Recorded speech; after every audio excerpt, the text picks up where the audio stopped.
One of the other things that I wanted to ask you about is you have a successful business and are successful with what you do, but you also make time to enjoy life. And you're out there hitting the trails, you're on the ski slopes, you're doing capoeira, whatever it is, you're just enjoying what life has to offer. So how do you find that rhythm for you between, I need to make a living and be successful, and I want to enjoy life outside of work too? Yeah, it's been a massive process over the years, from starting where I would basically take a client's phone call just about any time of day, up to 10 o'clock at night, including Saturdays, maybe Sundays.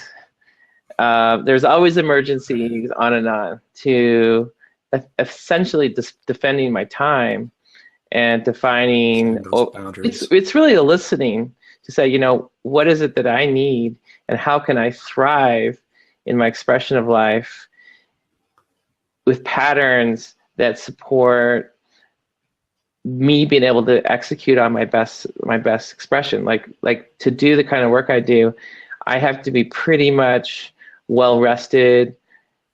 I feel like I'm not overwhelmed. Feel like I don't have 10 balls in the air I'm trying to juggle at the same time. Even if I do, the magic of it is to make enough space in your life so that you really regenerate. So that when you're present in your work, you are present. You're there, and so you have to figure out what basically treats you need in your life that will allow work to be its best expression of you, rather than being the only thing you're doing, and you're barely making time for any of the other things you need in your life. So it took me a long time to figure it out, and it's really only the last few years where I think more and more I'm making a point that it's actually, you schedule your exercise first, and then you schedule your meetings. In essence, you schedule your playtime first. You make sure you're getting proper meals and proper meal times, good family time, on and on. Putting those into the mix is fundamental. And it's hard, and it takes a little bit of faith, and you do sacrifice once in a while to make that happen.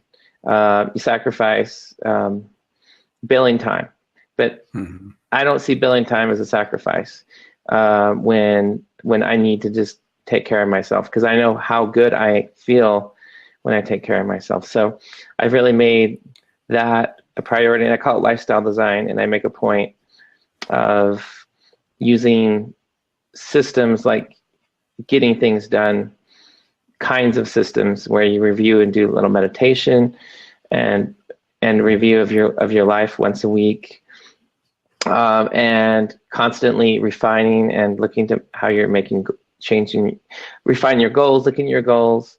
And I have lots of work to do. I'm not perfect at it, but it is a process that I've been working with for many years. Mm-hmm.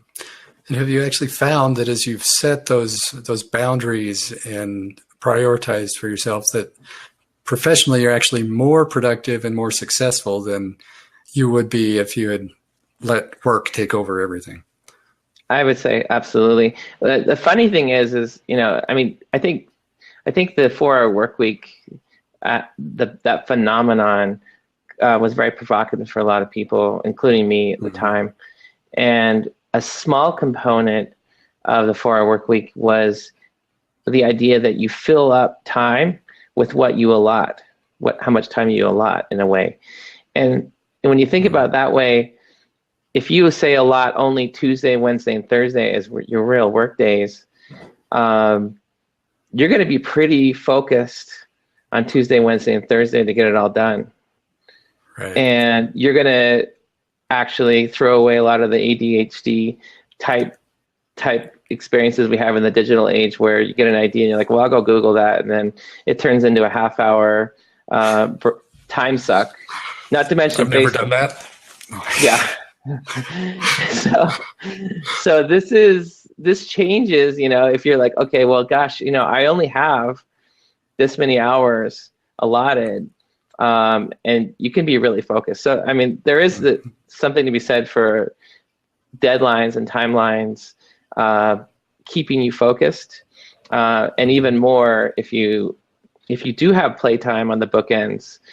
And we all know this. If you're getting ready for a vacation or a trip, you get really focused, especially the last day before that trip, because that flight is not going to get canceled, and you got to be on. And if we kind of treat our lives in that way, that a certain kind of immediate urgency, it can help us. It can be stressful too, so we got to be careful with overstructuring. And I've also experienced repercussions of overstructure. So I tend to have structure and then also a lot of open-ended time towards the weekend. I need both. I think most people do. Is having that structure, having boundaries, but freedom to run and fly within those boundaries.